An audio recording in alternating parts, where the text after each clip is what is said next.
All right, who are we here with today? Dion and Kev. And would you guys ever date an OnlyFans girl? No, Why not?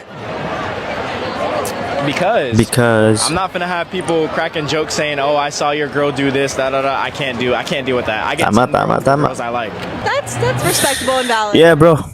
Don't date them. Sabi nga sa kanta, hindi magiging sa'yo yung para sa streets, bro. Pag para sa streets, para sa streets.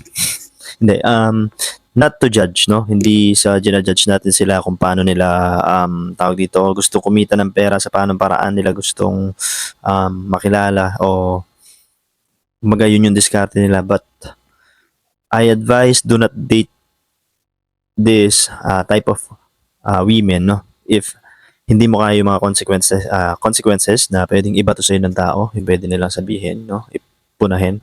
Na, hindi natin ginajudge yung mga yung pagkatao nila, pero yun, basta talinuhan mo lang, no, sa pagpili ng babae. Talinuhan mo lang, pre. Talinuhan mo lang, homies.